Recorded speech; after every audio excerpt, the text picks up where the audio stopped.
Hey, we're here today to carry on with this gas truck. So this is the first time I've put one of these mini trucks together. So in this demonstration I will be following the instructions as to the sequence and mode of construction. Let's just say that after doing this section as per the instructions, I would maybe depart from them next time and formulate a method that may work better and help me do it with more precision and finesse. There's some really tiny parts on this kit that really make it difficult if you're going to do it as per the instructions, in my opinion. So in any case, the first thing what we got to do is we got to make two axles for the rear end, and these include the suspension parts as well. I've got to make two of these to come up with something. And here you can see I'm cleaning up one of the axle pieces. There's one piece for each side that goes into the differential right there. And there's a bit of a mold seam that I've scraped off, and I also use a bit of the Tamiya plastic to help melt it away. And I mean, for the most part, no one's ever going to see this anyways, so I'm not going to stress too much about it. And I'm building this with a camera in the way. So it's a bit of a departure from my usual method, but it's sufficient for sharing with you people how this goes together. So I've got the two of those together, and then this piece here, and that piece, and then this one, create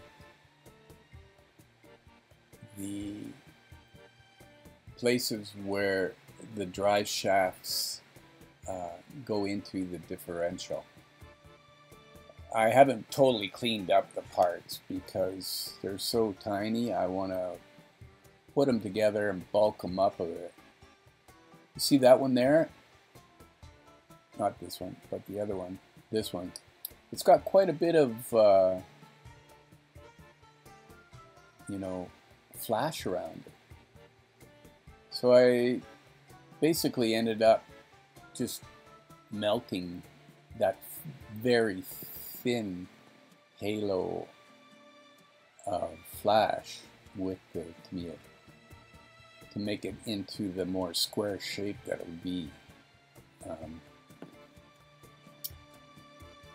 You can see there, barely maybe. I've sped this up, of course, because I'm basically just learning the best process for creating these YouTube videos. Last time I included a real-time voice. This time I'm doing a voiceover. So it's going to be a little bit of a journey trying to figure out what my method is for these YouTube videos. So here I am trying to get these three pieces together.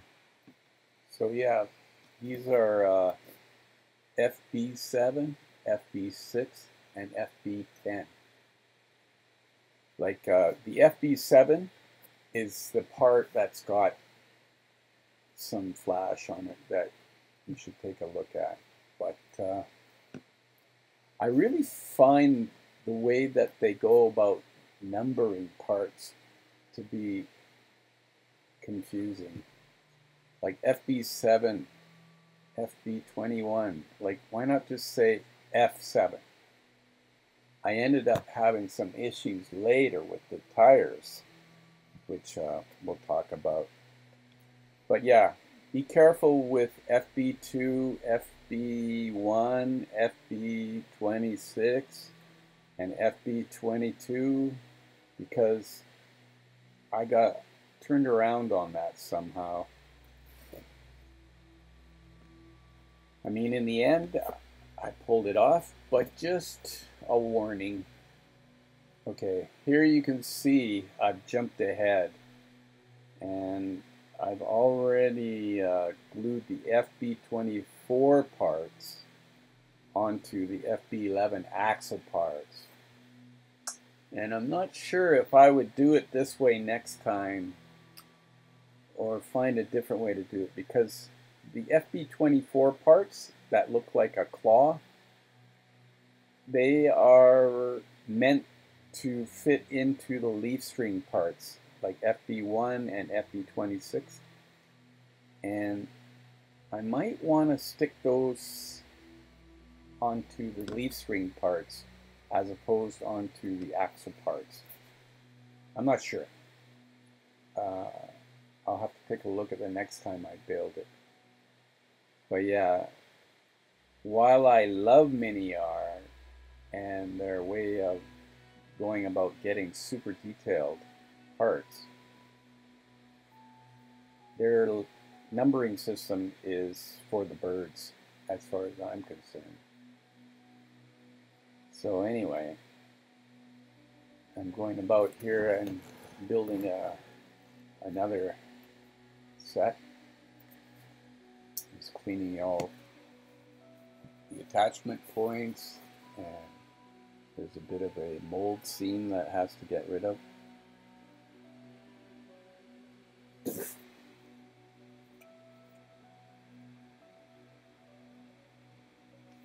But just a quick little info on this truck. An earlier double axle gas double A truck, a licensed copy of the Ford Model A 1.5 ton truck, was developed into this gas AAA triple axle truck, as well as the basic cargo truck that we're doing here. The gas AAA also was used as the basis for an ambulance, a mobile workshop, and a platform for anti-aircraft guns. It proved to be a robust and reliable truck, especially since it had the 3 axles. During World War II, the gas AAA was modified, with the spare wheels being relocated to the front fenders. It also served as the base for the BA-6 and BA-10 armored cars. This Mini-R car represents the 1937 gas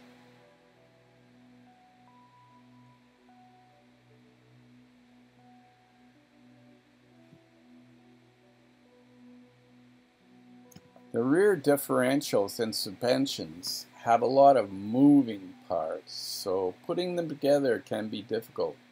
First, maybe glue the spring supports, parts FB24 and FB25,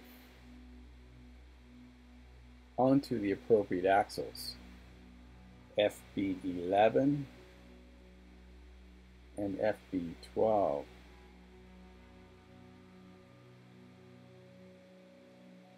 Pay great attention to the alignment of the axles while the glue dries. When mounting the axles, check that the spring supports are perpendicular to the top of the central differentials. If they aren't, the spring units won't fit properly. I don't know, you'll probably find your own way of doing this, but I think I'll do it different next time. Assembling the double leaf spring components and waiting for the adhesive to dry before attaching them to the axles will make the final suspension installation much easier. The leaf springs are depicted in the exploded assembly instructions in the improper orientation in relation to the axles. Again, a confusing thing about these instructions. The mounting brackets, parts FB22, are depicted on the inner curve of the axle when they should be depicted on the outer curve of the spring, as in the other illustrations. Parts 9 and 10 of the axle have been switched, such that 10 is on top and 9 is at the bottom of the picture. The illustration of the assembled suspension can be found on the left side of page 4 if things start to become confusing. Also, the brackets for the leaf spring assembly 9 and leaf spring 10 are labeled FB2 and FB3 respectively.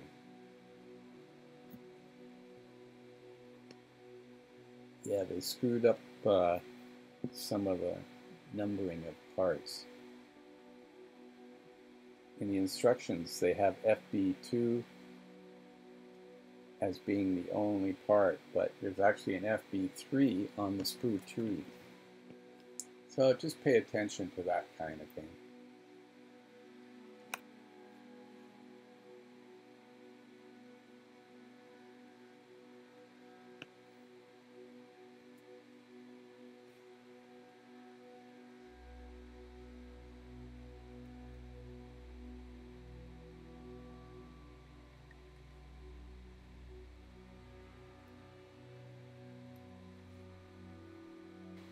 FB25 and FB24 are those claw-shaped items that this spring, the leaf springs fit into, and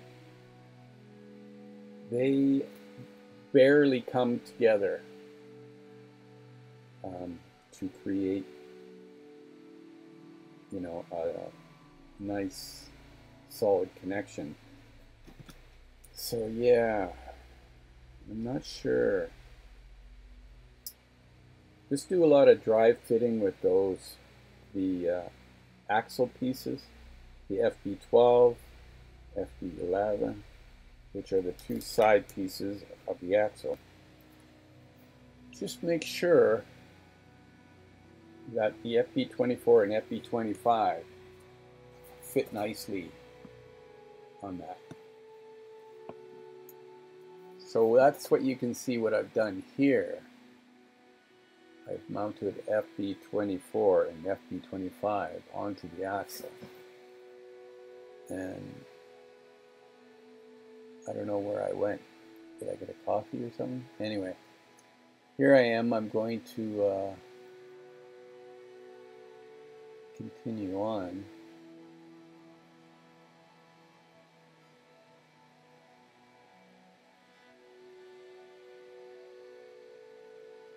Like I say, please have some patience with me at this point, because my methodology is still developing, and I'm sure it'll get more streamlined as time goes by. Okay, so here you can see I'm making another linkage for the drivetrain.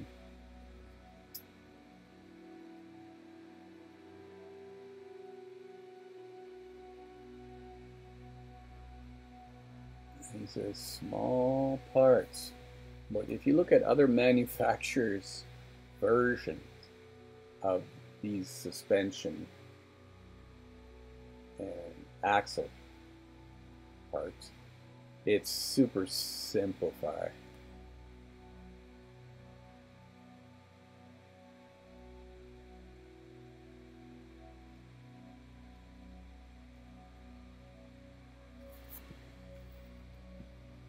Okay,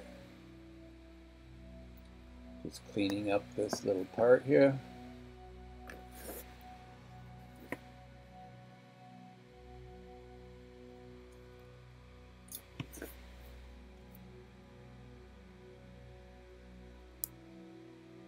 I think this is the front axle parts B, B7 and B6 that attach to the main drive shaft from the transmission in the front of the truck.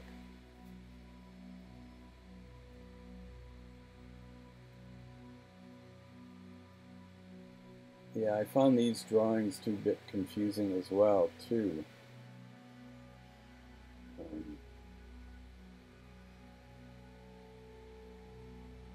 Like I say, just really pay attention, dry fit. The drawings that Mini Art provides are fantastic draftsmanship-wise, but it's like if you don't really pay attention, you're going to drop off of a cliff. Alright, so here you can see I've jumped right ahead. You know, I've mounted the subassembly of these axles and differential leaf spring things. And it is movable at this point, which I'm going to keep that way for now, just in case of how I go about displaying this, whether it's on a base or if it's on a flat surface.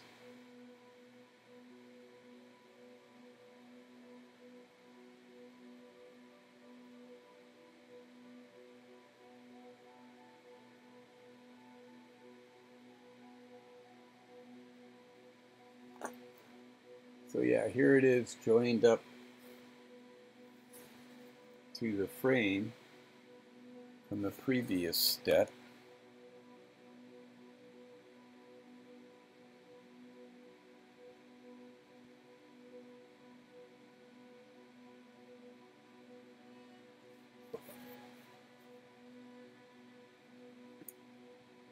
I managed not to totally screw it up, and it's done.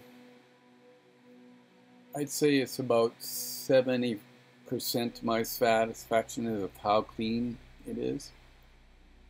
But fortunately, once the tires are on, I mean, they'll be right here.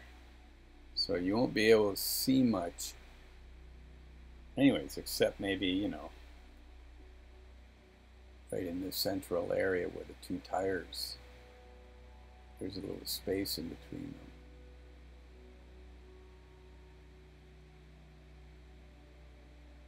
them. Okay.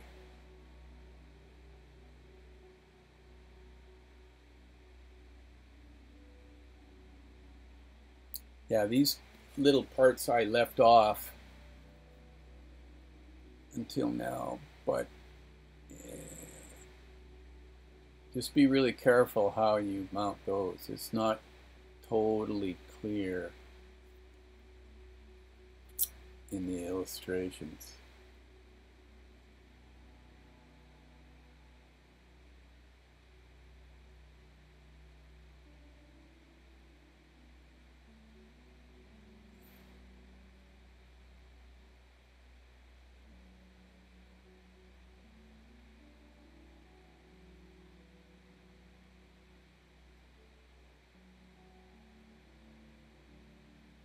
There's a little plug here that had a lot of flash on it too.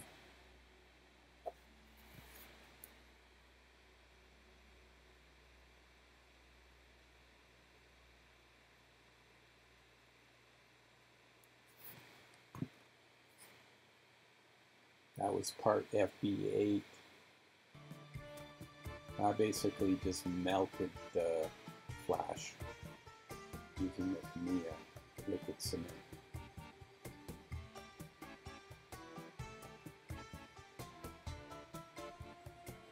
Yeah, the fit of these is a real bitch, as well as where they've put the attachment point for where it is on the sprue fret. It's right in the central part there, and it's hard to get your knife in there to trim out the little nub. Like, I basically left mine on until it was glued on and then came back later, because I could just imagine trying to clean that attachment point just free in my hand without it being attached to anything to give it some rigidity. It probably would just snap and I wouldn't be happy. So, while it's not perfect, I think I got somewhere in the middle of the road, and I'm okay with that.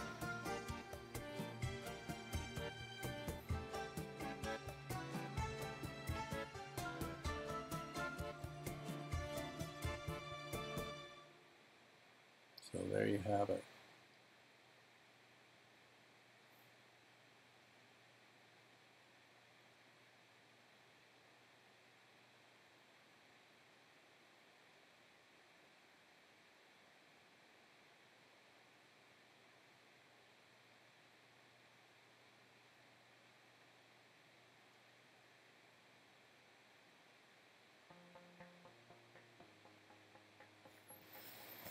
Now I'm going to put on these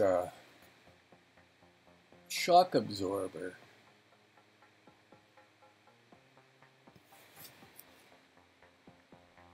And those are parts FB16.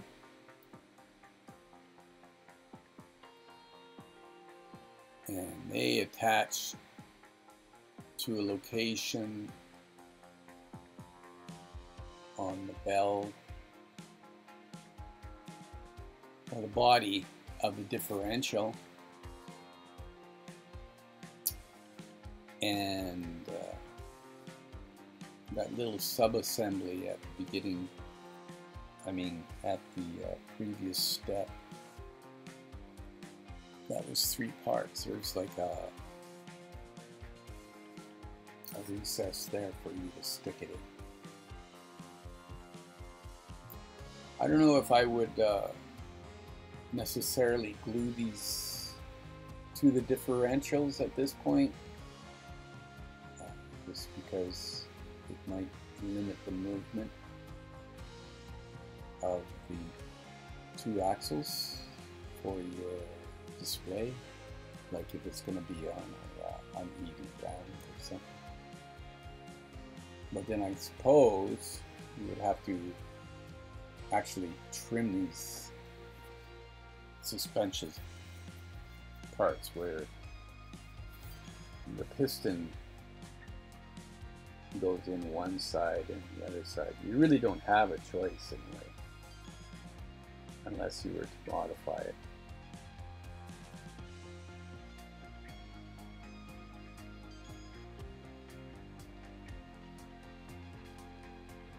So yeah, I know these are really long and they're probably not edited down as much as it could be, but like I say, I'm still getting my sea legs here, so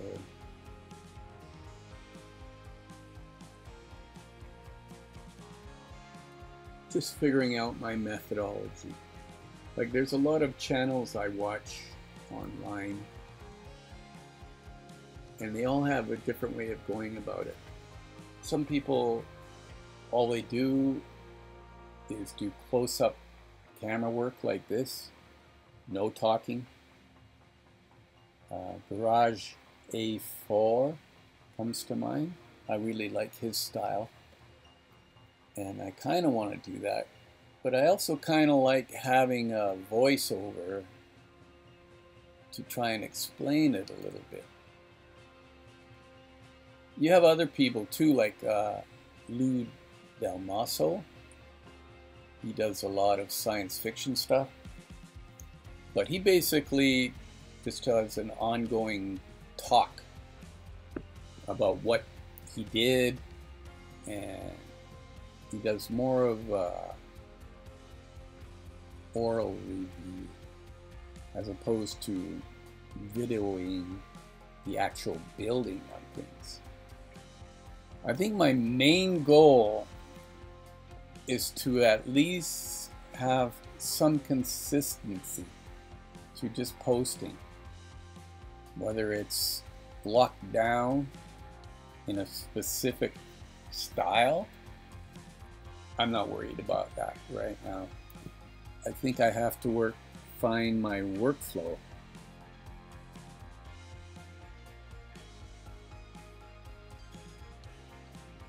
And if you have any comments about how I could make this better,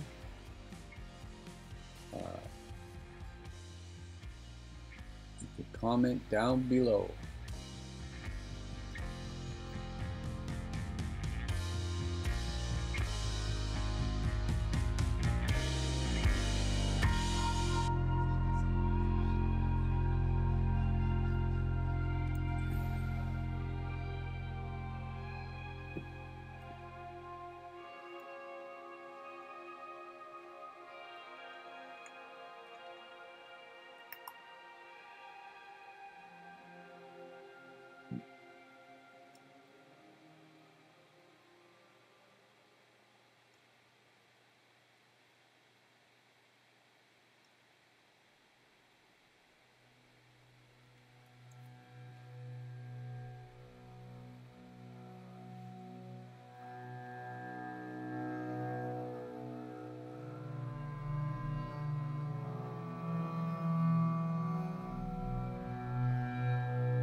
Okay, so once those are on,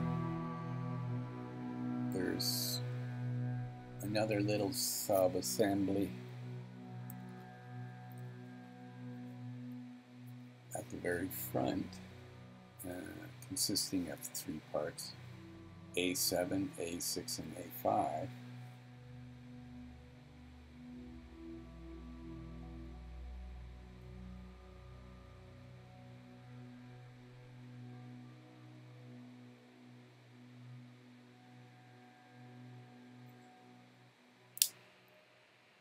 Yeah, here I am cutting out those parts.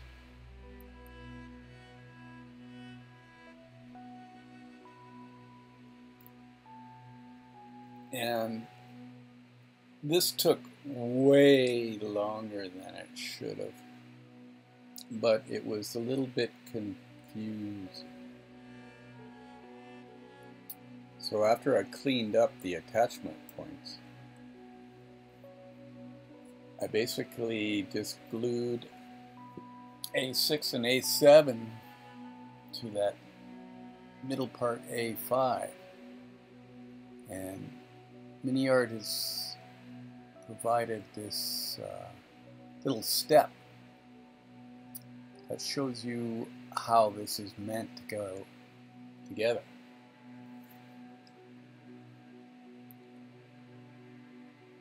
It's a bit tricky here because I'm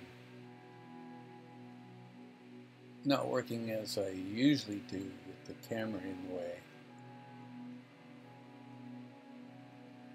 I'm having to hold things up in the air where normally it might be on the table surface.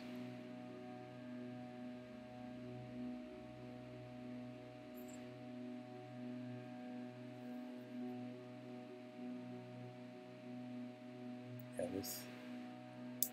this is a painfully long process for you, I'm sorry. One of the problems I had once I put A7 and A6 onto A5 is how this is actually meant to glue onto the frame. And it wasn't until somewhat into the process I found on the back of A5 there's a little cutout that is meant to fit in that front cross spring.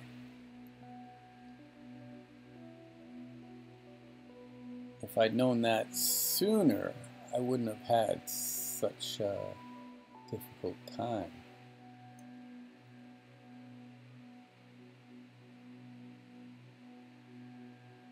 It's not really clear in the instructions.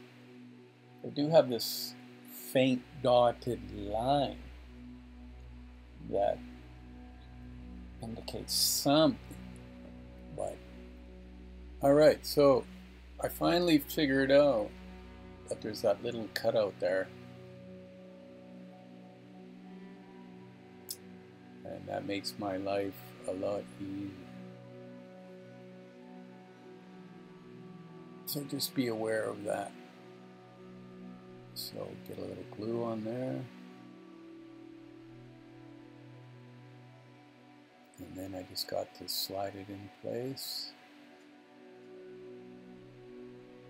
Like I was looking at the side and how it should go together, and it was a little confusing, but with that cutout there, it makes it. Okay, so we're on to the next part, and if you thought that was mind-blowing and mind-destroying, these wheels really did me in.